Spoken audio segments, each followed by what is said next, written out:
Andrew Mountbatten Windsor's security situation raises important questions about funding and necessity.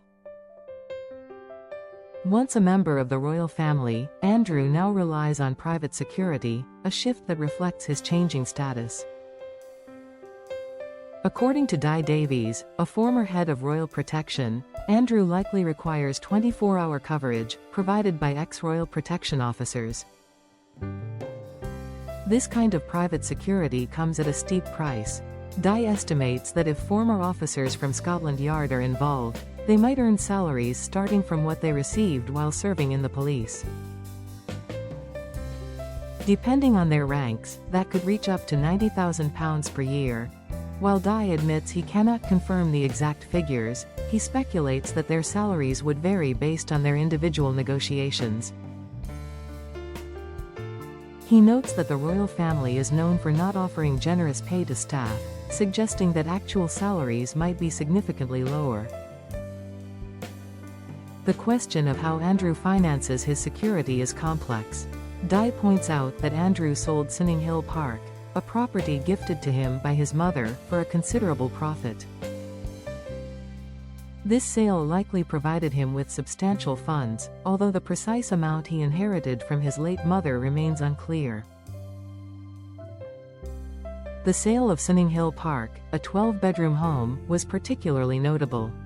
Purchased for £15 million by Kazakh billionaire Timur Kulibayev in 2007, the residence had been shared with Andrew's ex-wife, Sarah Ferguson, and their daughters until they vacated in 2006. Estimates suggest that the total cost of Andrew's security throughout his life could exceed £100 million to £150 million. Day's assessment indicates that the British public has spent a significant sum on his protection, particularly during his active years as a royal. This estimate includes costs related to Andrew's travels, various events, and the extensive planning required for security. The involvement of local police and other agencies adds further complexity to the financial picture. According to Di, these expenses encompass reconnaissance, travel, hotel accommodations, and more. Royal protection officers typically travel business class and stay in 4- or 5-star hotels. For Andrew, this means that even his hotel stays could add millions to the overall security costs. During Andrew's marriage, Sarah Ferguson was also included in security arrangements. Their daughters, Princess Eugenie and Princess Beatrice, received full-time protection until 2011, when they lost taxpayer-funded security amid budget discussions. Di explains that the royal family's protection team adapted to various living situations.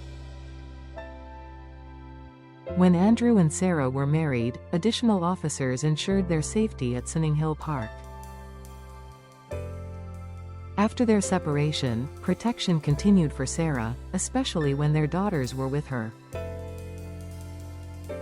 Each time Andrew changed residences, adjustments were necessary to ensure security. This included technical enhancements like alarms and cameras, all of which contribute to the overall financial burden on taxpayers. The termination of Andrew's taxpayer-funded security came in 2022, following his withdrawal from royal duties due to his association with Jeffrey Epstein. Reports indicate that his private security and financial allowance were cut by King Charles in 2024, marking a significant shift in his support. Last year marked a turning point for Andrew, as he lost his titles and honors, and was instructed to surrender the lease to Royal Lodge, which he vacated in February. Currently, he resides at Wood Farm while renovations at his future home, Marsh Farm, are underway. At Wood Farm, Andrew's situation took another turn when he was arrested on suspicion of misconduct in public office. Legal proceedings related to this incident are ongoing, adding to the scrutiny surrounding his life. In light of these developments, Di believes Andrew's need for security has diminished. The decision for him to reside on the Sandringham estate reflects the king's judgment. However, the financial implications of this choice raise further questions. The ongoing renovations at Marsh Farm are reportedly costly, leading to speculation about the future of Andrew's security arrangements. With his current living situation, the balance between safety and expense remains a focal point.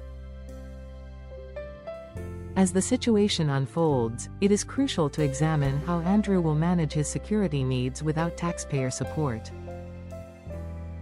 The shift from public funding to private arrangements highlights the changing dynamics of royal security. Moving forward, the British public may continue to question the rationale behind Andrew's security arrangements and their funding. The ongoing legal matters, alongside his reduced royal status, will likely shape future discussions. In summary, Andrew Mountbatten Windsor's security costs reflect a broader narrative about royal finances and public expectations.